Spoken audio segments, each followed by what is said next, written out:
ಶಚಿ ಶಿವಪ್ರಕಾಶ್ ರವರ ಮನೆಗೆ ಬಂದಾಗ, ಏನಮ್ಮ ಶಚಿ ಬಾ, ಅದೇನು ಬಿಸ್ಲಲ್ಲಿ ಬಂದಿ, ನನಗೆ ಫೋನ್ ಮಾಡಿದ್ರೆ ನಾನೇ ಬರ್ತಾ ಇದ್ನಲ್ಲ, ಶಿವಪ್ರಕಾಶ್ ಕಳಕಳಿಯಿಂದ ಹೇಳಿದಾಗ ಶಚಿ ಬಗ್ಗಿ ಅವರ ಕಾಲಿಗೆ ನಮಸ್ಕರಿಸಿದಳು.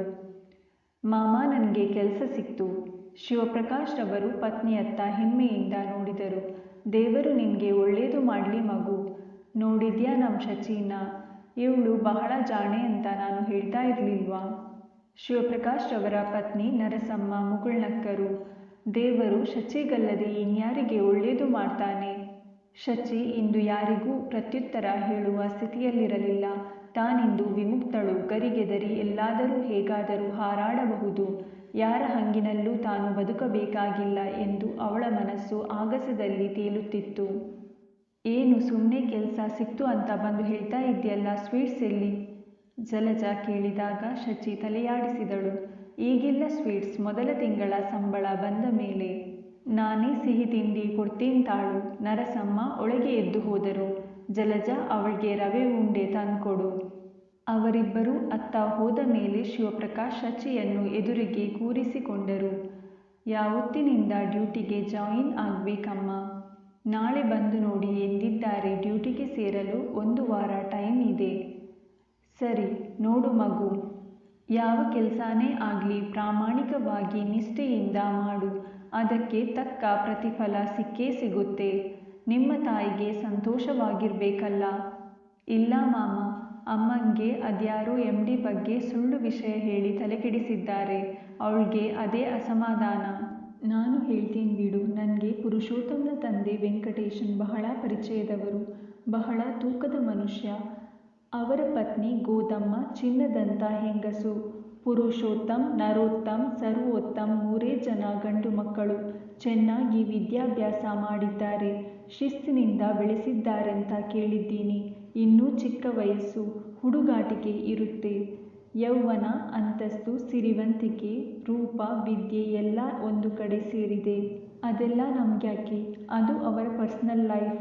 ನಾವು ಹೋಗೋದು ಕೆಲಸಕ್ಕೆ ತಾನೆ. ನಮ್ಮ ಕೆಲಸ ಮುಗಿಸಿ ಬಂದರಾಯಿತು ಅಲ್ವೇನಮ್ಮ? ಶಿವಪ್ರಕಾಶ್ ಹೇಳಿದಾಗ ಶಚಿಗೆ ನೆಮ್ಮದಿಯಾಯಿತು. ನೀವೇ ಅಮ್ಮಂಗೆ ಹೇಳಿ. ಶಿವಪ್ರಕಾಶ್ ಶಚಿಯತ್ತ ನೋಡಿದರು. ಇರಲಿ, ಸಮಯ ನೋಡಿ ತಿಳಿಸ್ತೇನೆ. ಪ್ರದೀಪನ ತಾಯಿಯಿಂದ ಬಂದಿದ್ದ ಕಾಗದದ ಬಗ್ಗೆ ಅವಳ ಮುಂದೆ ಪ್ರಸ್ತಾಪಿಸಲು ಅದೇಕೋ ಮನಸ್ಸು ಬರಲಿಲ್ಲ.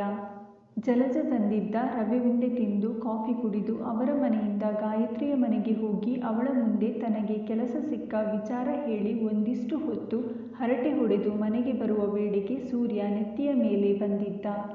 ನರೋತ್ತಮ್, ಈಗೇನು ಮಾಡೋದು? ಅಪ್ಪ ಅಮ್ಮ ಇಬ್ಬರು ಹೀಗೆ ಕತ್ತಿನ ಮೇಲೆ ಕುಳಿತರೆ ನಾನು ದೇಶಾಂತರ ಹೊರಟು ಹೋಗುತ್ತೇನೆ.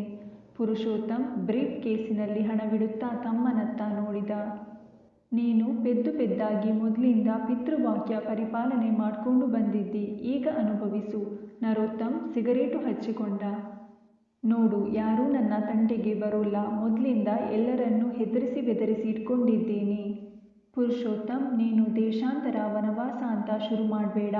ಭರತನ್ಗೆ ಪಟ್ಟಾಭಿಷೇಕ ಅನ್ನೋ ಹಾಗೆ ಅಪ್ಪ ಆಮೇಲೆ ಬಿಸ್ನೆಸ್ನೆಲ್ಲ ನನ್ನ ತಲೆಗೆ ಕಟ್ಬಿಡ್ತಾರೆ.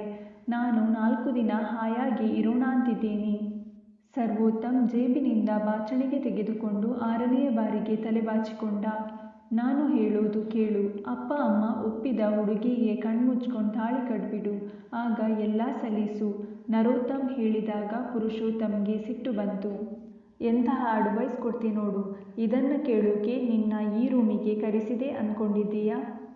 ನೀನಾಗಿ ಹುಡುಗಿನ ಹುಡ್ಕೊಂಡು ನನ್ನ ಹಾಗಿರೋಕೆ ಬರೋಲ್ಲ. ಅಪ್ಪ ಅಮ್ಮ ಇನ್ನೇನು ಮಾಡ್ತಾರೆ? ನೀನೇ ದೊಡ್ಡೋನು. ನಿಂಗೆ ಓಲಗ ಉದಿಸಿ ಆಮೇಲೆ ನನ್ನ ರಿಮ್ಜಿಮ್ನ ಮದುವೆ ಮಾಡಬೇಕು. ನೀನು ಇನ್ನೂ ಹುಡುಗಿರ ಮುಖ ನೋಡೋಕೆ ಹೆದರ್ತಾ ಇರು. ಸರ್ವೋತ್ತಮ್ ಕೂಡ ಯಾರನ್ನಾದ್ರೂ ಹುಡ್ಕೊಂಡು ರೆಡಿಯಾಗಿ ಬಿಡ್ತಾನೆ. ಆಮೇಲೆ ಅಪ್ಪ ಅಮ್ಮ ನಿನ್ನ ಎಳ್ಕೊಂಡೋಗಿ ಯಾವುದಾದ್ರೂ ಹುಡುಗಿಗೆ ತಾಳಿ ಕಟ್ಟಿಸ್ಬಿಡ್ತಾರೆ. ಪುರುಷೋತ್ತಮ್ ಬ್ರೀಫ್ ಕೇಸ್ ಹಿಡಿದು ಎದ್ದು ನಿಂತ. ಸರ್ವೋತ್ತಮ್ ಎದ್ದು ನಿಂತು, ನೋಡು ಪುರುಷೋತ್ತಮ್, ನೀನೇ ಒಂದು ಹುಡುಗಿನ ಹುಡ್ಕೊಂಡ್ಬಿಡು. ಅಪ್ಪ ಅಮ್ಮ ಬಂದು ಕೇಳಿದಾಗ, ನೋಡಮ್ಮ, ನಾನು ಆದರೆ ಈ ಹುಡುಗಿನೇ ಮದುವೆ ಆಗೋದು ಅಂತ ಆ ಹುಡುಗಿಯನ್ನೇ ತೋರಿಸ್ಬಿಡು. ಬೀಸೋ ದೊಣ್ಣೆ ತಪ್ಪಿದ್ರೆ 100 ವರ್ಷ ಆಯಸ್ಸು. ಆಮೇಲೆ ಮದುವೆ ವಿಷಯ ಬಂದಾಗ ಪೋಸ್ಟ್ಪೋನ್ ಮಾಡ್ತಾ ಇರು. ಅಷ್ಟರಲ್ಲಿ ನಿನ್ನ ರಾಣಿ ಅಮೆರಿಕಾದಿಂದ ಹಾರಿ ಇಳಿದು ಬರಲಿ. ಪುರುಷೋತ್ತಮ್ನ ಮನಸ್ಸು ಡೋಲಾಯಮಾನವಾಯಿತು. ತಾನು ಅಮೆರಿಕಾಗೆ ಉನ್ನತ ವ್ಯಾಸಂಗಕ್ಕಾಗಿ ಹೋದಾಗ ಬೆತ್ ಹಾಗೂ ಅವಳ ತಂದೆ ತಾಯಿ ಬೆಂಜಮಿನ್ ದಂಪತಿಗಳ ಭೇಟಿಯಾಗಿತ್ತು. ಯಾವುದೋ ಪಾರ್ಟಿಯಲ್ಲಿ ಅವನ ಗೆಳೆಯ ವಿಶ್ವನಾಥ್ ಅವಳನ್ನು ಪರಿಚಯಿಸಿದ್ದ. ಬೆತ್ಗೆ ಭಾರತದ ಇತಿಹಾಸದ ಬಗ್ಗೆ ಅತೀವ ಆಸಕ್ತಿಯಿದ್ದು ಅದನ್ನು ವ್ಯಕ್ತಪಡಿಸಿದಾಗ ಪುರುಷೋತ್ತಮ್ ತನ್ನ ಬಳಿ ಇದ್ದ ಕೆಲವೊಂದು ಪುಸ್ತಕಗಳನ್ನು ಅವಳಿಗೆ ನೀಡಿದ್ದ. ಅವಳೇನು ಅಂತಹ ಹೇಳಿಕೊಳ್ಳುವ ಚೆಲುವೆಯಲ್ಲದಿದ್ದರೂ ಅವಳ ನಡವಳಿಕೆ ಅವನನ್ನು ಆಕರ್ಷಿಸಿತು. ಗೆಳೆಯನ ಅಪಾರ್ಟ್ಮೆಂಟಿನಲ್ಲಿನ ಒಂದು ರೂಮಿನಲ್ಲಿದ್ದ ಅವನನ್ನು ಒಮ್ಮೆ ಮನೆಗೆ ಬರುವಂತೆ ಆಹ್ವಾನಿಸಿದ್ದಳು. ಮೊದಮೊದಲಿಗೆ ಸರಿಹೋಗದಿದ್ದರೂ ಅನಂತರ ಬೆತ್ನ ಸಹವಾಸ, ಅವಳ ತಂದೆ ತಾಯಿಯ ಆದರ ಅವನಿಗೆ ಹಿಡಿಸಿತ್ತು. 2 ವರ್ಷಗಳ ವ್ಯಾಸಂಗ ಮುಗಿಯುವಷ್ಟರಲ್ಲಿ ಬೆತ್, ಪುರುಷೋತ್ತಮ್ ಒಬ್ಬರನ್ನೊಬ್ಬರು ಬಿಟ್ಟು ಇರಲಾರದಷ್ಟು ಹತ್ತಿರವಾಗಿದ್ದರು. ಬೆಂಜಮಿನ್ ದಂಪತಿಗಳಿಗೆ ಮಗಳು ಭಾರತೀಯನೊಬ್ಬನನ್ನು ಇಷ್ಟಪಟ್ಟಿರುವುದು ಮೊದಲಿಗೆ ಅಷ್ಟು ಹಿತವೆನಿಸದಿದ್ದರೂ ನಂತರ ಮಗಳ ಸುಖವೇ ತಮ್ಮ ಸುಖವೆಂದು ಸುಮ್ಮನಾಗಿದ್ದರು. ಪುರುಷೋತ್ತಮ್ನ ಪ್ರೀತಿಯ ವಿಷಯದ ಬಗ್ಗೆ ಅವನ ತಂದೆ ತಾಯಿಯ ಕಿವಿಗೂ ಬಿದ್ದು ಕೂಡಲೇ ವೆಂಕಟೇಶನ್ ಮಗನಿಗೆ ಭಾರತಕ್ಕೆ ಮರಳುವಂತೆ ಹೇಳಿದರು. ತಾಯಿಗೆ ವಿಪರೀತ ಕಾಯಿಲೆ ಎಂದು ಕೂಡಲೇ ಹೊರಟು ಬರಬೇಕೆಂದು ಹೇಳಿದರು. ಅವನು ಬರುತ್ತಲೇ ವೆಂಕಟೇಶನ್ ಅವನಿಗೆ ಬಿಸಿನೆಸ್ ಭಾರವನ್ನೆಲ್ಲ ವಹಿಸಿಬಿಟ್ಟರು. ಆ ಹುಡುಗಿಯ ವಿಚಾರ ನೀವು ಖಡಾಖಂಡಿತವಾಗಿ ಹೇಳಿಬಿಡಿ. ಆ ಬಿಳಿಯ ಹುಡುಗಿ ಬೇಡ ಅಂತ ಹೇಳಿಬಿಡಬಾರದಿತ್ತೆ. ಬಿಸಿನೆಸ್ಸಿನ ಭಾರ ವಹಿಸಿಬಿಟ್ಟರೆ ಆಯಿತೆ. ಗೋದಮ್ಮ ಗಂಡನನ್ನು ತರಾಟೆಗೆ ತೆಗೆದುಕೊಂಡರು. ನಿನಗೆ ವ್ಯವಹಾರ ಜ್ಞಾನವಿಲ್ಲ ಗೋದ. ಎಲ್ಲ ನನಗೆ ಬಿಟ್ಟುಬಿಡು. ನೀನು ನಿಶ್ಚಿಂತೆಯಾಗಿರು. ನಾನು ಕೆಲಸದ ಭಾರ ಹೊರಿಸೋದು ಯಾಕೆ ಅನ್ಕೊಂಡಿದ್ದೀಯಾ? ಮುಂದಿನ ವಾರವೇ ನಾವು ನಮ್ಮ ಹಳ್ಳಿಗೆ ಜಮೀನು ನೋಡಿಕೊಳ್ಳೋಕೆ ಹೊರಟು ಹೋಗೋಣ. ಆಮೇಲೆ ಯಾವುದಾದ್ರೂ ಮನೆತನದ ಒಳ್ಳೆ ಹೆಣ್ಣನ್ನು ಆದಷ್ಟು ಬೇಗ ನೋಡಿ ಅವನಿಗೆ ಕಟ್ಟಿಬಿಡೋಣ. ಹೆಂಡತಿ ಬಂದ ಮೇಲೆ ಅವನು ಏನೂ ಮಾಡಲಾರ.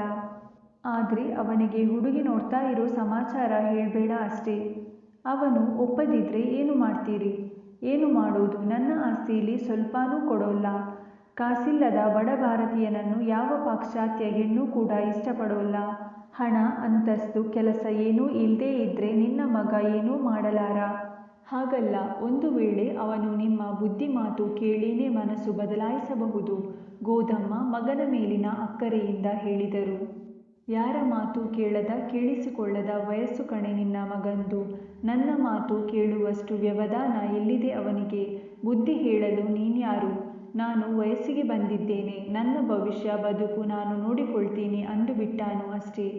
ನಾವೇ ಅವನನ್ನು ಎದುರು ಹಾಕಿಕೊಂಡ ಹಾಗಾಗುತ್ತೆ. ಇದೆಲ್ಲ ಬೆಕ್ಕು ಕಣ್ಣು ಮುಚ್ಚಿಕೊಂಡು ಹಾಲು ಕುಡಿಯುವ ಸಮಾಚಾರ. ಅವನ ವಿಷಯವೇ ನಮಗೆ ಗೊತ್ತಿಲ್ಲದಂತೆ ನಟಿಸಿಬಿಡಬೇಕು. ಅವನು ಪ್ರತಿಭಟಿಸಲು ಅವಕಾಶ ಕೊಡದಂತೆ ಎಚ್ಚರಿಕೆಯಿಂದ ನಮ್ಮ ಕೆಲಸ ನಾವು ಮಾಡಿಬಿಡಬೇಕು. ನೋಡಯ್ಯ ಪುರುಷೋತ್ತಮ್, ನನಗೂ ವಯಸ್ಸಾಗ್ತಾ ಬಂತು. ಅಮ್ಮನಿಗೂ ಅಷ್ಟು ದೇಹಸ್ಥಿತಿ ಸರಿಯಾಗಿಲ್ಲ. ಅವಳಿಗೂ ಈ ಮನೆಗೆ ಬಂದಾಗಿನಿಂದ ಮನೆ ಜವಾಬ್ದಾರಿ, ನಿಮ್ಮನ್ನು ಹೆತ್ತು ಬೆಳೆಸಿ ದೊಡ್ಡವರನ್ನಾಗಿ ಮಾಡುವ ತನಕ ಬಹಳ ದುಡಿದು ಸಾಕಾಗಿದೆ. ಡಾಕ್ಟರ್ ಪರಿಸರ, ಹವಾ ಬದಲಾವಣೆಯಾದರೆ ಒಳ್ಳೆಯದೆಂದು ಹೇಳಿದ್ದಾರೆ. 1-2 ತಿಂಗಳು ಹಳ್ಳಿ ಕಡೆ ಕರ್ಕೊಂಡು ಹೋಗಿದ್ದು ಬರ್ತೀನಿ. ಅಲ್ಲಿವರೆಗೂ ಸ್ವಲ್ಪ ಬಿಸ್ನೆಸ್ನ ಎಲ್ಲ ವಿಷಯ ನೋಡ್ಕೋ. ಅದ್ಕೆ ನಾನು ನಿನ್ನ ಕರೆಸಿದ್ದು. ನಾವೆಲ್ಲ ಎಷ್ಟು ದಿನದೋರು? ನೀವು ನಿಮ್ಮ ಕಾಲಿನ ಮೇಲೆ ನಿಲ್ಲೋಕೆ ಕಲೀರಿ. ಮಗನಿಗೆ ಹೇಳಿದಾಗ ಪುರುಷೋತ್ತಮ್ ತಂದೆಯ ಮುಖವನ್ನೇ ದಿಟ್ಟಿಸಿದ. ನಾನು ಇನ್ನೆರಡು ತಿಂಗಳಿದ್ದರೆ ನನ್ನ ವ್ಯಾಸಂಗ ಪೂರ್ತಿ ಆಗೋದು. ಅಷ್ಟರಲ್ಲಿ ಅವಸರ ಮಾಡಿ ಕರ್ಸೋದೇನಿತ್ತು? ನರೋತ್ತಮ್ ನೋಡಿಕೊಳ್ತಾ ಇರ್ಲಿಲ್ವಾ? ಪುರುಷೋತ್ತಮ್, ನೀನೇ ಹೇಳು. ನರೋತ್ತಮ್ಗೆ ಯಾವಾಗ್ಲಾದ್ರೂ ಏನಾದ್ರೂ ಹೇಳ್ತೀನಾ ಅಂತ? ಎಷ್ಟು ವರ್ಷಗಳ ಕಾಲ ನಾನು ಕಷ್ಟಪಟ್ಟು ಕಟ್ಟಿ ಬೆಳೆಸಿದ್ದೆಲ್ಲ ಅವನು 2 ತಿಂಗಳಲ್ಲಿ ನೀರಿನಲ್ಲಿ ಹೋಮ ಮಾಡಿದಂತೆ ಮುಗಿಸಿಬಿಡ್ತಾನೆ ಅಷ್ಟೇ. ನೀನಾದ್ರೆ ಬುದ್ಧಿವಂತ, ನಿಧಾನಸ್ಥ. ನಿನ್ಮೇಲೆ ಇರೋ ನಂಬಿಕೆ ನನ್ಗ್ಯಾರ ಮೇಲೂ ಇಲ್ಲ. ಸರ್ವೋತ್ತಮ್ ಇನ್ನೂ ತುಂಬ ಚಿಕ್ಕೋನು. ಕಲಿಯೋದು ಬೇಕಾದಷ್ಟಿದೆ. ತಂದೆಯ ಮಾತು ಸಮಂಜಸವೆನಿಸಿದರೂ ತಾನು ಎಣಿಸದಂತೆ ಅವರು ಬೆತ್ನ ವಿಷಯವನ್ನು ಎತ್ತದಿರುವುದು ಅವನಿಗೆ ಆಶ್ಚರ್ಯವಾಗಿತ್ತು. ಅವನಿಗೆ ಆ ವಿಷಯ ತಾನಾಗೇ ಹೇಳಲು ಇಷ್ಟವಾಗಲಿಲ್ಲ. ತಂದೆ 2-3 ತಿಂಗಳು ತಾನೇ ವ್ಯವಹಾರ ತನಗೊಪ್ಪಿಸುವುದು. ಆಮೇಲೆ ಏನಾದರೂ ಕಾರಣವೊಡ್ಡಿ ತಾನು ಹೋಗಿ ಅಲ್ಲೇ ಮದುವೆಯಾಗಿ ಬಿಡಬೇಕು. ಆಗ ಎಲ್ಲ ಸಮಸ್ಯೆಗಳು ತಾವಾಗೇ ಪರಿಹಾರವಾಗುತ್ತದೆಂದು ಯೋಚಿಸಿದ. ನರೋತ್ತಮ್, ನೀನಾದ್ರೂ ಒಂದಿಷ್ಟು ಅಪ್ಪನಿಗೆ ಸಹಾಯ ಮಾಡೋದನ್ನು ಕಲಿಬಾರ್ದಿತ್ತಾ? ಎಲ್ಲದಕ್ಕೂ ನನ್ನ ತಲೆ ತಿಂದ್ರೆ ಹೇಗೆ ಎಂದು ತಮ್ಮನನ್ನು ಕೇಳಿದಾಗ ನರೋತ್ತಮ್ ಕಿರುನಕ್ಕಿದನು. ಅಪ್ಪನ ಗಾಳಕ್ಕೆ ಸಿಕ್ಕಾಕೊಂಡಿರೋ ಮೀನು ನೀನು. ನಾನು ಚಾರ್ಟೆಡ್ ಅಕೌಂಟೆನ್ಸಿ ಮಾಡಿದ್ದು ಯಾಕಂದ್ಕೊಂಡಿದ್ದೀಯಾ? ನನ್ನ ದಾರಿ ನಾನು ನೋಡ್ಕೊಳ್ಳೋಣ ಅಂತ. ನಿನ್ನ ಹಾಗೆ ಬಿಸ್ನೆಸ್ ಮ್ಯಾನೇಜ್ಮೆಂಟ್ ಮಾಡಿಲ್ಲ. ಅಪ್ಪ ಹಾಕಿದ ಆಲದ ಮರಕ್ಕೆ ನೀನೇ ಲಾಯಕ್ಕು ನೇತಾಡೋಕೆ. ಹಾಗಂದ್ರೆ ಹೇಗೆ ನರೋತ್ತಮ್? ಈ ಬಿಸ್ನೆಸ್ ನಮ್ಮ 3 ಜನಕ್ಕೂ ಸೇರಿರೋದು. ನಾವು 3 ಜನನೂ ಒಟ್ಟಿಗೆ ವರ್ಕ್ ಮಾಡಿದ್ರೆ ತುಂಬ ಚೆನ್ನಾಗಿ ಮುಂದೆ ತರ್ಬೋದು. ಅಪ್ಪನ ಬಿಸ್ನೆಸ್ಗೆಲ್ಲ ನೀನೇ ಸರಿ. ನಿನ್ಗೆ ಇಲ್ಲಿಂದಲೇ ನಮಸ್ಕಾರ. ನರೋತ್ತಮ್ ದೂರದಿಂದಲೇ ಕೈ ಮುಗಿದ. ಅಣ್ಣ, ಅವನು ಶತ ಹೊರಟ. ಅವನ ಮಾತು ಕೇಳಬೇಡ. ನಾನು ನಿನಗೆ ಏನು ಹೆಲ್ಪ್ ಬೇಕಾದರೂ ಮಾಡ್ತೀನಿ, ಸರ್ವೋತ್ತಮ್ ಹೇಳಿದ. ನಾನು ಉಭಯ ಸಂಕಟಕ್ಕೆ ಸಿಕ್ಕಿಕೊಂಡಿದ್ದೀನಿ. ಪುರುಷೋತ್ತಮ್ ತಮ್ಮಂದಿರ ಮುಂದೆ ತನ್ನ ಅಳಲನ್ನಿಟ್ಟ. ನೀವು ನನಗೆ ಹೆಲ್ಪ್ ಮಾಡದೇ ಇದ್ರೆ ನಾನು ಹಾಳಾಗಿ ಹೋಗ್ತೀನಿ. ಅಪ್ಪನ ಹತ್ರ ನಿನ್ನ ಪ್ರೀತಿ ವಿಷಯ ಹೇಳ್ಕೊಳ್ಳೋಕೆ ನಿನಗೆ ಧೈರ್ಯ ಇಲ್ಲ. ನನ್ನ ನೋಡು, ನಾನು ರಿಮ್ಜಿಮ್ನ ಕರ್ಕೊಂಡು ಬಂದು ಅಮ್ಮನಿಗೆ ತೋರ್ಸಾಯ್ತು. ಅಮ್ಮ ಅವಳನ್ನ ತುಂಬ ಇಷ್ಟಪಡ್ತಾಳೆ ಗೊತ್ತಾ? ನರೋತ್ತಮ್ ಅಣ್ಣನನ್ನು ಟೀಕಿಸಿದ. ನಿನ್ನ ಹುಡುಗಿ ಏನಿದ್ರೂ ಸ್ವದೇಶಿ ಮಾಲಪ್ಪ. ಆದರೆ ಪುರುಷೋತ್ತಮ್ದು ಹಾಗಲ್ಲ. ಕಲರ್, ಕಲ್ಚರ್ ಎಲ್ಲ ಬೇರೆ. ಅದರ ಬಗ್ಗೆ ಯೋಚಿಸಬೇಕಾದದ್ದೇ, ಸರ್ವೋತ್ತಮ್ ಹೇಳಿದ. ಯೋಚಿಸೋದೇನು ಮಣ್ಣು? ಒಂದು 3-4 ತಿಂಗಳು ಬಿಸ್ನೆಸ್ ನೋಡ್ಕೊಳ್ಳೋ ಹಾಗೆ ಮಾಡು. ನಂತರ 1 ತಿಂಗಳು ಫಾರಿನ್ ಟೂರ್ಗೆ ಹೋಗಿ ಮದುವೆ ಮಾಡ್ಕೊಂಡು ಬಾ. ಮದುವೆ ಮಾಡ್ಕೊಂಡ್ಮೇಲೆ 4 ದಿನ ಹಾರಾಡಿದ್ರೂ ನಂತರ ಒಪ್ಕೊಳ್ಳೇಬೇಕು. ಕೊನೆಗೆ ನರೋತ್ತಮ್ ತನ್ನ ಪ್ರಚಂಡ ಬುದ್ಧಿ ಪ್ರದರ್ಶಿಸಿದ. ನನ್ನ ರಿಮ್ಜಿಮ್ಗೂ ಅಕೌಂಟೆಂಟ್ ಸೆಕ್ಷನ್ನಲ್ಲಿ ಕೆಲಸ ಕೊಡ್ಸು. ನಾನು ಇಲ್ಲೇ ವರ್ಕ್ ಮಾಡ್ತೀನಿ ಬೇಕಾದ್ರೆ. ಪುರುಷೋತ್ತಮ್ ಆ ರಾತ್ರಿಯೆಲ್ಲ ಯೋಚಿಸಿ ತನ್ನ ತಮ್ಮಂದಿರ ಸಲಹೆಗಳನ್ನೆಲ್ಲ ಸೇರಿಸಿ ಲೆಕ್ಕ ಹಾಕಿ ಮಾರನೆಯ ದಿನ ತಂದೆಯ ಮುಂದಿಟ್ಟ. ನಾನು MD ಆಗಿ ವರ್ಕ್ ಮಾಡ್ತೀನಿ, ಆದರೆ ನನಗೆ ಕಂಪ್ಲೀಟ್ ಫ್ರೀಡಮ್ ಬೇಕು. ನೋಡಪ್ಪ, ಇದೇ ಬುದ್ಧಿವಂತರ ಲಕ್ಷಣ ಅನ್ನೋದು. ಅದಕ್ಕೆ ನಾನು ನಿನ್ನ ಕರೆಸಿದ್ದು. ನೋಡು, ಈಗ ನಿಶ್ಚಿಂತೆಯಾಗಿ ನಾನು ಅಮ್ಮನ್ನ ಹಳ್ಳಿಗೆ ಕರ್ಕೊಂಡೋಗಿದ್ದು ಬರ್ತೀನಿ. ವೆಂಕಟೇಶನ್ ಮಗನನ್ನು ಬಾಯಲ್ಲಿ ಮೆಚ್ಚಿದ್ದರೂ ಅವನ ಆ ಒಪ್ಪಿಗೆಗೆ ಏನೋ ಹಿನ್ನೆಲೆ ಇರಬೇಕೆಂದು ಆಗಲೇ ಊಹಿಸಿದ್ದರು. ನೋಡ್ ಪುರುಷೋತ್ತಮ್, ನಿನಗೆ ಹೇಗೆ ಬೇಕೋ ಹಾಗೆ ಮಾಡು. ಆದರೆ ಹಳೆಯ ನಂಬಿಕಸ್ಥರಿಗೆ ಮಾತ್ರ ಯಾವ ವಿಧವಾದ ದ್ರೋಹ ಮೋಸ ಮಾಡಬೇಡ. ಹೊಸಬರನ್ನು ಯಾರನ್ನ ಬೇಕಾದರೂ ಹಾಕೋ. ಹಣಕಾಸಿನ ಚಿಂತೆ ನಿಂಗೆ ಬೇಡ. ಪುರುಷೋತ್ತಮ್ ನಿಶ್ಚಿಂತೆಯಿಂದ ಉಸಿರಾಡಿದ. ಕೂಡಲೇ ಬೆತ್ಗೆ ದೊಡ್ಡ ಕಾಗದ ಬರೆದು ಹಾಕಿ ತನ್ನ ಯೋಜನೆಗಳನ್ನೆಲ್ಲ ಅವಳ ಮುಂದಿಟ್ಟ. ತನಗೆ ಬೇಕಾದಂತೆ ಎಲ್ಲ ವ್ಯೂಹಗಳನ್ನು ರಚಿಸಿಕೊಳ್ಳತೊಡಗಿದ. ತನ್ನ ತಂದೆಯ PA ಆಗಿದ್ದ ಸುಬ್ಬರಾಮಯ್ಯ ಚಾಣಕ್ಯನಂತಹ ಮನುಷ್ಯ. ಅವರ ಕಣ್ತಪ್ಪಿಸಿ ತಾನು ಒಂದು ಲಾಂಗ್ ಡಿಸ್ಟೆನ್ಸ್ ಕಾಲ್ ಮಾಡುವುದು ಸಾಧ್ಯವಿರಲಿಲ್ಲ. ಅವರನ್ನು ತೆಗೆದುಹಾಕಿ ಯಾರಾದರೂ ಸ್ಮಾರ್ಟ್ ಆಗಿರುವ ಹುಡುಗಿಯನ್ನ ಹಾಕೋಬೇಕು. ಏನಿದ್ರೂ ಹೇಳಿದ ಕೆಲಸ ಕಮಕ್ ಕಿಮಕ್ ಅನ್ನದೆ ಮಾಡುವ ಹುಡುಗಿಯಾದ್ರೆ ಆಯಿತು. ಸುಬ್ಬರಾಮಯ್ಯ ಹಳೆಯ ಹುಲಿ. ಅವರನ್ನು ಟಾಪ್ ಅಡ್ವೈಸಿಂಗ್ ಕಮಿಟಿಯಲ್ಲಿ ಒಬ್ಬ ಅಡ್ವೈಸರನ್ನಾಗಿ ಮಾಡಿ 200 ರೂಪಾಯಿ ಹೆಚ್ಚಿಗೆ ಸಂಬಳ ನೀಡಿ ಕೇಳಿದಾಗ ಮಾತ್ರ ಅಡ್ವೈಸ್ ಮಾಡೋ ಹಾಗೆ ಅವ್ರನ್ನ ಮಾಡಬೇಕು. ಮನುಷ್ಯ ಖುಷಿಯಾಗ್ಬಿಡ್ತಾರೆ. ಅಪ್ಪ 10 ವರ್ಷದಿಂದ ಒಂದು ಇನ್ಕ್ರಿಮೆಂಟ್ ಕೊಡ್ಲಿಲ್ಲ ಎಂದು ನರೋತ್ತಮ್ ಹೇಳಿದ. ಅವನು ಹೇಳಿದಂತೆ ಸುಬ್ಬರಾಮಯ್ಯನವರಿಗೆ ಹೊಸ ಹುದ್ದೆ, ಹೊಸ ಅಂತಸ್ತು, ಹೆಚ್ಚಿನ ಸಂಬಳ ನೀಡುವುದಾಗಿ ಪುರುಷೋತ್ತಮ್ ತಿಳಿಸಿದ. ನೀವು ಅನುಭವದಲ್ಲಿ, ವಯಸ್ಸಿನಲ್ಲಿ ಹಿರಿಯರು. ಈ ಬಿಸ್ನೆಸ್ನ ಎಲ್ಲ ವಿಷಯ ತಿಳಿದೋರು. ನನ್ನ ತಂದೆ ಸ್ಥಾನದಲ್ಲಿದ್ದುಕೊಂಡು ಅಡ್ವೈಸಿಂಗ್ ಬೋರ್ಡ್ನಲ್ಲಿ ಒಬ್ಬರಾಗಿದ್ದು ನಮಗೆ ಮಾರ್ಗದರ್ಶನ ನೀಡಬೇಕು ಎಂದು ಹೇಳಿದಾಗ ಅವರ ಸುಕ್ಕುಗಟ್ಟಿದ ಕೆನ್ನೆಯ ಮೇಲೆ ಸಂತಸದ ಕಂಬನಿ ಜಿನುಗಿತು. ಪುರುಷೋತ್ತಮ್, ಎಷ್ಟಾದ್ರೂ ನಿನ್ನ ತಂದೆ ಹಾಗೆ ನಿನ್ನದು ದೊಡ್ಡ ಗುಣ. ಹಿರಿಯರಲ್ಲಿ ಗೌರವ, ಆದರ ಇನ್ನೂ ನೀನು ಇಟ್ಕೊಂಡಿದ್ದೀಯಲ್ಲ, ಅದೇ ಸಂತೋಷ. ಅಕೌಂಟೆಂಟ್ ಸೆಕ್ಷನ್ನಲ್ಲಿ ಒಬ್ಬರು ಇದ್ರೆ ಆಗೋಲ್ಲ, ಇಬ್ರಾದ್ರೂ ಇರ್ಬೇಕು. ಕಾಲ ಬದ್ಲಾಗಿದೆ. ಬರೀ ಗಂಡುಪಾಳ್ಯ ಆಗೋಗಿದೆ. ಯಾರಾದ್ರೂ BCom ಗ್ರಾಜ್ಯುಯೇಟ್ಸ್ ಇದ್ರೆ ಹುಡ್ಗೀರಿಗೆ ಆದ್ಯತೆ ಕೊಟ್ಟು ಇಟ್ಕೊಳ್ಳೋಣ. ಏನಂತೀರಿ ಸರ್ ಎಂದು ಅವರನ್ನೇ ಕೇಳಿದ. ನಿಮ್ಮ ಮಗಳಿರಬೇಕಲ್ವಾ? ಇಲ್ಲಪ್ಪ, ನನ್ನ ಮಗಳಿಗೆ ಆಗ್ಲೇ ಮದುವೆ ಮಾಡಿ ಅತ್ತೆ ಮನೆಗೆ ಕಳಿಸಿದ್ದಾಯ್ತು. ನೀನು ಹೇಳಿದ್ದು ಸರಿಯೇ. ಹೆಣ್ಣು ಮಕ್ಕಳು ಯಾವಾಗ್ಲೂ ನಿಷ್ಠೆಯಿಂದ ಕುಳಿತ ಕಡೆ ಕುಳಿತು ಕೆಲಸ ಮಾಡುತ್ತಾರೆ. ಒಂದಿಬ್ಬರು ಒಳ್ಳೆಯ ಬುದ್ಧಿವಂತರಾದ ಹುಡುಗಿಯರನ್ನ ತೆಗೊಂಡ್ರೆ ಸರಿಯೇ. ಸುಬ್ಬರಾಮಯ್ಯ, ಪುರುಷೋತ್ತಮ್ ತನ್ನನ್ನು ಕೇಳಿದನಲ್ಲ ಎಂದು ಹಿರಿಹಿರಿ ಹಿಗ್ಗಿ ಒಪ್ಪಿಕೊಂಡರು. ಹಳ್ಳಿಗೆ ಹೊರಡುವ ಮುನ್ನ ಗೋದಮ್ಮ ಮೂವರನ್ನೂ ಕರೆದು ಬುದ್ಧಿ ಹೇಳಿದ್ದರು. ನೋಡಿ, 3 ಜನನೂ ಒಗ್ಗಟ್ಟಿನಿಂದ ಕೆಲಸ ಮಾಡಿಕೊಂಡು ನಿಮ್ಮ ತಂದೆ ಹೆಸರು ಉಳಿಸ್ಕೊಳ್ಳಿ. ಯಾವ ಕಾರಣಕ್ಕೂ ಒಬ್ಬರ ನಡುವೆ ಒಬ್ಬರು ವೈಮನಸ್ಸು ಪ್ರಾರಂಭ ಆಗೋಕೆ ಬಿಡಬೇಡಿ. ಹೊತ್ತು ಹೊತ್ತಿಗೆ ಊಟ ತಿಂಡಿ ನಿದ್ದೆ ಮಾಡಿ ಸಿಕ್ಕ ಕಡೆ ತಿರುಗಾಡೋಕೆ ಹೋಗಬೇಡಿ. ವಾರಕ್ಕೊಂದ್ಸಲ ಹರಳೆಣ್ಣೆ ನೆತ್ತಿಗೆ ಹಚ್ಕೊಂಡು ಸ್ನಾನ ಮಾಡಿ. ನರೋತ್ತಮ್, ನಾವಿಲ್ಲ ಅಂತ ಕುಡಿಯೋದು ಜಾಸ್ತಿ ಮಾಡಬೇಡ. ಸರ್ವೋತ್ತಮ್, ನಿನ್ಗೆ ರಾತ್ರಿ ನಿದ್ದೆ ಕೆಟ್ರಾಗೋಲ್ಲ, ನೈಟ್ ಶೋಗೆ ಸಿನಿಮಾ ನೋಡೋಕ್ ಹೋಗ್ಬೇಡ. ಪುರುಷೋತ್ತಮ್, ನೀನು ಎಲ್ಲ ತಲೆಗೆ ಹಚ್ಕೊಂಡು ಕೊರಗಬೇಡ. ನಿನ್ನ ಕೈಲಾದಷ್ಟು ಮಾಡು, ಆರೋಗ್ಯ ಸರಿಯಾಗಿ ನೋಡ್ಕೋ. ಅವರ ದೀರ್ಘ ಬುದ್ಧಿವಾದಗಳನ್ನೆಲ್ಲ ಕೇಳುತ್ತಿದ್ದ ವೆಂಕಟೇಶನ್ ನಸುನಕ್ಕು ಎಚ್ಚರಿಸಿದರು. ಗೋದಾ, ನಿನ್ನ ಮಕ್ಕಳು ನರ್ಸರಿಗೆ ಹೋಗೋ ಮಕ್ಕಳಲ್ಲ, ಬೆಳೆದು ದೊಡ್ಡೋರಾಗಿದ್ದಾರೆ. ನಾಳೆ ನಾನು ಮೊಮ್ಮಕ್ಕಳನ್ನು ಕಾಣೋ ಕಾಲ ಆಗ್ಲೇ ಆಗ್ತಾ ಬಂತು. ನಡಿ, ಅವರೆಲ್ಲ ನೋಡ್ಕೋತಾರೆ. ಹುಷಾರು, ಏನಾದ್ರೂ ಅಂತ ಅರ್ಜೆಂಟ್ ಇದ್ರೆ ಹೇಳಿ ಬಂದು ಬಿಡ್ತೀವಿ. ವೆಂಕಟೇಶನ್ ಹೆಚ್ಚಿಗೆ ಮಾತಾಡದೆ ಕಾರು ಹತ್ತಿ ಹೆಂಡತಿಯನ್ನು ಹತ್ತಿಸಿಕೊಂಡರು. ತಾಯಿಗೆ ನಿಜವಾಗ್ಲೂ ಕಾಯಿಲೆ ಇರಬಹುದೇ? ಪುರುಷೋತ್ತಮ್ ಚಿಂತಿಸಿದ. ಕಾಲಾವಕಾಶ ಮಾಡಿಕೊಂಡು ಬೆತ್ನ ವಿಷಯ ಅಮ್ಮನಿಗೆ ಹೇಳಿ ಒಪ್ಪಿಸಬೇಕು. ಅಮ್ಮ ಒಪ್ಪಿದರೆ ಅರ್ಧ ಯುದ್ಧ ಗೆದ್ದಂತೆ. ಅವರತ್ತ ಹೋದ ಮೇಲೆ ಹೊಸ ಅಭ್ಯರ್ಥಿಗಳ ಸಂದರ್ಶನ ನಡೆದಿತ್ತು. ಅಂದೇ ನರೋತ್ತಮ್ ಎಲ್ಲರ ಅಪ್ಲಿಕೇಶನ್ ಜೊತೆಗೆ ಅವರ ಸರ್ಟಿಫಿಕೇಟ್, ಎಕ್ಸ್ಪೀರಿಯನ್ಸ್ ಎಲ್ಲ ತಾಳೆ ಮಾಡಿ ನೋಡಿದ. ಶಚಿಗೆ ಏನೂ ಅನುಭವವಿರಲಿಲ್ಲ. ಅವಳೇ ಸರಿ ಎನಿಸಿ ಅವಳನ್ನು ಆಯ್ಕೆ ಮಾಡಿಕೊಳ್ಳುವಂತೆ ಅಣ್ಣನಿಗೆ ಹೇಳಿದ. ಹೌದು, ಪಾಪ ಹುಡುಗಿ ಒಳ್ಳೆಯವಳ ಹಾಗೆ ಕಾಣಿಸಿದಳು. ಸುಬ್ಬರಾಮಯ್ಯ ತನಿಗೂಡಿಸಿದರು. ಅನುಭವ ಇರೋರ್ಗೆ ಸ್ವಲ್ಪ ನನ್ಗೆ ಕೆಲಸ ಬರುತ್ತೆ ಅನ್ನೋ ಅಹಂಕಾರ ಭಾವ ಇರುತ್ತೆ. ಹೊಸಬರನ್ನ ಕರೆದುಕೊಂಡರೆ ಅವರನ್ನ ನಮ್ಗೆ ಬೇಕಾದ ರೀತಿಯಲ್ಲಿ ಟ್ರೈನಿಂಗ್ ಕೊಡ್ಬೋದು. ಸುಬ್ಬರಾಮಯ್ಯನವರು ಅತ್ತ ಹೋದ ಮೇಲೆ ನರೋತ್ತಮ್ ತನ್ನ ಯೋಜನೆ ತಿಳಿಸಿದ. ನೋಡು, ಆ ಹುಡುಗಿನ ತುಂಬ ಚೆನ್ನಾಗಿ ಟ್ರೀಟ್ ಮಾಡಬೇಕು. ನಮ್ಮ ಮೇಲೆ ತುಂಬ ನಂಬಿಕೆ, ಒಳ್ಳೆ ಅಭಿಪ್ರಾಯ ಹುಟ್ಟೋ ಹಾಗೆ ಮಾಡಬೇಕು. ಶಾರದಮ್ಮನಿಗೆ ಶಿವಪ್ರಕಾಶ್ ಹೇಳಿದುದನ್ನು ಅರಗಿಸಿಕೊಳ್ಳಲು ಕೊಂಚ ಕಷ್ಟವೇ ಆಯಿತು. ವರೋಪಚಾರ ತಕ್ಕ ಮಟ್ಟಿಗೆ ಮಾಡಿದರೆ ಸಾಕು ಅಂದ್ರಲ್ಲ ಅಂತ ತಾನು ಯಾವುದಕ್ಕೂ ಲೋಪ ಬಾರದಿರಲೆಂದು ಬೆಳ್ಳಿ ತಟ್ಟೆ, ಲೋಟ, ಉಂಗುರ, 2 ಸೂಟು ಇಷ್ಟಕ್ಕೂ ಹೊಂದಿಸಿಕೊಂಡಿದ್ದೇನೆ. ಬೀಗಿತ್ತಿಗೊಂದು ಭಾರಿ ಸೀರೆ, ಕಲಶಗಿತ್ತಿಗೊಂದು ಸೀರೆ ಅಂತ ಆಗ್ಲೇ ಕೊಂಡದ್ದಾಯ್ತು. ಮದುವೆ ಖರ್ಚು ಅಂತ ಶಚಿ ನಾನು ಯಾವ ಹೊಸ ಸೀರೆನೂ ತಗೊಂಡಿಲ್ಲ. ರಿಸೆಪ್ಷನ್, ಡಿನ್ನರ್ ಎಲ್ಲ ಖರ್ಚು ನಾವೇ ವಹಿಸ್ಕೊಳ್ಳೋಕ್ಕೂ ತಯಾರಾಗಿದ್ದೀವಿ. ಇಂತಹದ್ರಲ್ಲಿ ಸ್ಕೂಟರ್ ಸೈಟು ಅಂದ್ರೆ ಹೇಗೆ? ಅವರ ಬಾಯಿಯ ದ್ರವ ಆರತೊಡಗಿತು. ಶಿವಪ್ರಕಾಶ್ ಕೈಲಿದ್ದ ಕಾಗದವನ್ನು ಮತ್ತೆ ಓದಿಕೊಂಡರು.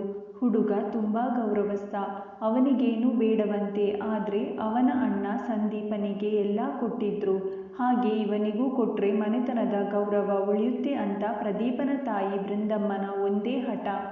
ಎಷ್ಟೇ ಒಳ್ಳೆಯ ಕಡೆ ಹೆಣ್ಣುಗಳು ತಾ ಮುಂದು ಅಂತ ಬರ್ತಾ ಇದ್ರು ನಿಮಗೆ ಮಾತು ಕೊಟ್ಟಿದ್ದೀವಿ ಅಂತ ಸುಮ್ಮನಿದ್ದಾರಂತೆ. ಅವರ ಅಂತಸ್ತಿಗೆ ತಕ್ಕ ಹಾಗೆ ನಿಮಗೆ ಮದುವೆ ಮಾಡಿಕೊಡಲು ಆಗೋಲ್ಲ ಅಂದ್ರೆ ಆಮೇಲೆ ಅವರು ಬೇರೆ ಕಡೆ ತೋರಿಸ್ತೀವಿ ಅಂತಾರೆ. ಶಾರದಮ್ಮನಿಗೆ ಆಕಾಶವೇ ತಲೆಯ ಮೇಲೆ ಕಳಚಿ ಬಿದ್ದ ಹಾಗಾಯ್ತು. ಏನು ಮಾಡೋದು ಈಗ? ಸ್ಕೂಟರ್ ಅಂದ್ರೆ ಇನ್ನೊಂದು 15,000 ಆದ್ರೂ ಬೇಕು. ಸೈಟೇನು? ಈ ಮನೆಯ ಅರ್ಧ ಭಾಗವನ್ನು ಅವರ ಹೆಸರಿಗೆ ಮಾಡೇನು? ಎಲ್ಲಿಂದ ಅಷ್ಟು ದುಡ್ಡು ಹೊಂದಿಸೋದು? ಶಚಿ ಕಿವಿಗೇನಾದ್ರೂ ಬಿದ್ರೆ ಹಾಳಾಗ್ಲಿ ಹೋಗ್ಲಿ, ಆ ಸಂಬಂಧ ಬೇಡ್ವೇ ಬೇಡ, ಬೇರೆ ನೋಡಿದ್ರಾಯ್ತು ಅಂತ ಅಂದ್ಬಿಡ್ತಾಳೆ. ಆದ್ರೆ ಶ್ಯಾಮಲಾ ಒಳಗೇ ಕೊರಗ್ತಾಳೆ. ಗೊತ್ತಾದ ಸಂಬಂಧ ನಿಂತು ಹೋಯ್ತಂದ್ರೆ ನೂರಾರು ಕತೆ ಕಟ್ತಾರೆ ಜನ. ಶಾರದಮ್ಮ ತಲೆಯ ಮೇಲೆ ಕೈ ಹಿಡಿದು ಕುಳಿತರು. ಶಿವಪ್ರಕಾಶ್ ಗಂಟಲು ಸರಿ ಮಾಡಿಕೊಂಡರು. ಸಹನೆ ಕಳ್ಕೊಳ್ಳೋದು ಬೇಡ, ನಿಧಾನವಾಗಿ ಯೋಚಿಸಿ 1-2 ದಿನ ತಡೆದು ಉತ್ತರ ಕೊಡೋಣ. ನಮ್ಮ ಮನೆ ಪಕ್ಕದ ಹುಡುಗ ಅವನ ಸ್ಕೂಟರ್ ಕೊಡ್ತೀನಿ ಅಂತ ಇದ್ದ. ಅವನೇನಾದ್ರೂ ಚೀಪಾಗಿ ಕೊಡೋ ಹಾಗಿದ್ರೆ ವಿಚಾರಿಸ್ತೀನಿ. ಎಲ್ಲಾದ್ರೂ ಸಾಲ ತೆಗೆದು ಅದನ್ನು ಕೊಂಡ್ಕೊಂಡ್ರೆ ಆಯ್ತು. ಮೊದ್ಲೇ ಮದ್ವೆಗಂತ ಸಾಲ ತೆಗ್ದಾಗಿದೆ. ತಿಂಗಳಿಗೆ ಅದ್ನ ತೀರಿಸಿದ್ರೆ ಸಾಕಾಗಿದೆ. ಈಗ ಇನ್ನೊಂದಿಷ್ಟು ಎಲ್ಲಿಂದ ತರೋದು? ಅದ್ನ ತೀರಿಸೋದು ಹೇಗೆ? ಎಲ್ಲ ದುಡ್ಡು ಸಾಲಕ್ಕೆ ಕೊಟ್ಟು ಬಿಟ್ರೆ ಹೊಟ್ಟೆಗೆ ಏನ್ ತಿನ್ನೋದು? ಶಾರದಮ್ಮ ಹಲುಬಿದರು. ದೇವ್ರು ಏನೋ ಒಂದಾರಿ ತೋರಿಸ್ತಾನೆ. ಹೇಗಿದ್ರೂ ಶಚಿಗೆ ಕೆಲ್ಸಕ್ಕೆ ಆರ್ಡರ್ ಬಂದಿದೆ. 4 ದಿನ ಕೆಲಸ ಮಾಡಿದ್ರೆ ಸಾಲ ತೀರೋಗುತ್ತೆ. ಶಿವಪ್ರಕಾಶ್ ಹೇಳಿದಾಗ ಶಾರದಮ್ಮ ನಿಟ್ಟುಸಿರು ಬಿಟ್ಟರು. ಆ ಹುಡ್ಗಿ ಕೈಲಿ ದುಡಿಸ್ಕೊಂಡ್ ಮಾಡೋ ಹಾಗಾಯ್ತಲ್ಲ. ಅವಳಿಗೂ ಆದಷ್ಟು ಬೇಗ ಒಂದು ಮದ್ವೆ ಮಾಡಿ ಬಿಡೋಣಾಂತಿದ್ದೆ. ಅವಳು ಕೆಲ್ಸಕ್ಕೆ ಸೇರೋದು ನನ್ಗೆ ಸುತರಾಂ ಇಷ್ಟ ಇಲ್ಲ. ಹಾಗನ್ಬೇಡಿ ಶಾರದಮ್ಮ. ಶಚಿ ಬುದ್ಧಿವಂತೆ, ತುಂಬಾ ಸ್ವಾಭಿಮಾನಿ. 4 ದಿನ ಹಾಯಾಗಿರ್ಲಿ. ಅವಳ ಮದ್ವೆ ವಿಚಾರ ನೀವು ತಲೆಗೆ ಹಚ್ಕೋಬೇಕಾಗಿಲ್ಲ. ಅವಳೇ ಹುಡುಕಿಕೊಂಡಾಳು. ಏನೋ ಒಂದೂ ನಂಗೆ ತೋಚ್ತಾ ಇಲ್ಲ. ಸುತ್ಕೊಂಡ್ ನಮ್ಮಂತೋರ್ಗೆ ಬರುತ್ತಲ್ಲ ಇದೆಲ್ಲ. ಒಳ್ಳೆ ಕಡೆ ಸಂಬಂಧ ಶ್ಯಾಮಲನ್ಗೆ ಸಿಕ್ತು ಅಂತ ಸಂತೋಷವಾಗಿದ್ದೆ. ಒಂದ್ವೇಳೆ ಎಲ್ಲ ಕೊಟ್ರೂ ಆ ಅತ್ತೆ ಕೈಲಿ ಇವಳು ಏಗ್ತಾಳ ಶಿವಪ್ರಕಾಶ್ ರವ್ರೆ? ಪ್ರದೀಪ ಚಿನ್ನದಂಥ ಹುಡುಗ, ನಿಮ್ಮ ಶ್ಯಾಮಲಾಳ್ನ ಚೆನ್ನಾಗಿ ನೋಡ್ಕೋತಾನೆ. ಅವನ ತಾಯಿಗೆ ಒಂದು ತರಹ ದುರಾಸೆ ಅಷ್ಟೇ, ಇಲ್ದಿದ್ರೆ ಆಕೇನೂ ಅಂತಹ ಕೆಟ್ಟೋಳಲ್ಲ. ಯಾರ್ಗೂ ಹೇಳ್ಬೇಡಿ, ನಾನು ಶಚಿ ಹತ್ರ ಮಾತಾಡ್ತೀನಿ. ನಿಮ್ಮ ಪಾಡಿಗೆ ನೀವು ಮದುವೆ ಕಾರ್ಯಕ್ಕೆ ಸಿದ್ಧ ಮಾಡ್ಕೊಳ್ಳಿ. ಶುಭ ಕಾರ್ಯಕ್ಕೆ ಯಾವಾಗಲೂ 108 ವಿಘ್ನಗಳು ಇದ್ದೇ ಇರುತ್ತೆ. ಶಿವಪ್ರಕಾಶ್ ಎದ್ದು ನಿಂತರು. ನಾನಿನ್ನೂ ಬರ್ತೀನಿ. ಶಚಿನ ಧೈರ್ಯವಾಗಿ ಕೆಲಸಕ್ಕೆ ಕಳುಹಿಸಿ. ಎಲ್ಲಕ್ಕೂ ಬೇಕಾದ್ರೆ ನಾನು ಜವಾಬ್ದಾರಿ ವಹಿಸ್ಕೋತೀನಿ. ವೆಂಕಟೇಶನ್ ಮಹಾ ಶಿಸ್ತಿನ ಮನುಷ್ಯ. ಗಂಡು ಮಕ್ಕಳನ್ನ ಬಹಳ ಹಿಡಿತದಲ್ಲಿಟ್ಟುಕೊಂಡಿದ್ದಾರೆ. ಜನ ಸುಮ್ಮನೆ ಹೊಟ್ಟೆ ಕಿಚ್ಚಿಗೆ ಆಡ್ಕೋತಾರೆ. ಅವರತ್ತ ಹೋಗುತ್ತಲೇ ಶಾರದಮ್ಮ ತಲೆಯ ಮೇಲೆ ಕೈ ಹೊತ್ತು ಕುಳಿತರು. ಒಳಗೆ ಬೇಳೆ ಸೀದು ಹೋದುದು ಅವರ ಗಮನಕ್ಕೆ ಬರಲಿಲ್ಲ. ಹೊರಗಿನಿಂದ ಬಂದ ಶಚಿ ಎಚ್ಚರಿಸಿದಾಗಲೇ ಅವರಿಗೆ ಜ್ಞಾಪಕ ಬಂದುದು. ಏನಮ್ಮ, ಏನೋ ಸೀದು ಹೋದ ವಾಸನೆ. ಅಯ್ಯೋ, ಒಲೆ ಮೇಲೆ ಬೇಳೆ ಇಟ್ಟಿದ್ದೆ, ಮರೆತೇ ಹೋಯ್ತು.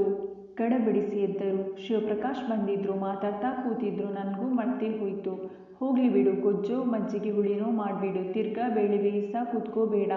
ಶಚಿ ಹೇಳಿದಾಗ ಶಾರದಮ್ಮನಿಗೆ ಅವಳ ಮುಂದೆ ತಮ್ಮ ಅಳಲನ್ನು ಹೇಳಿಕೊಳ್ಳುವ ಮನಸ್ಸಾಯಿತು.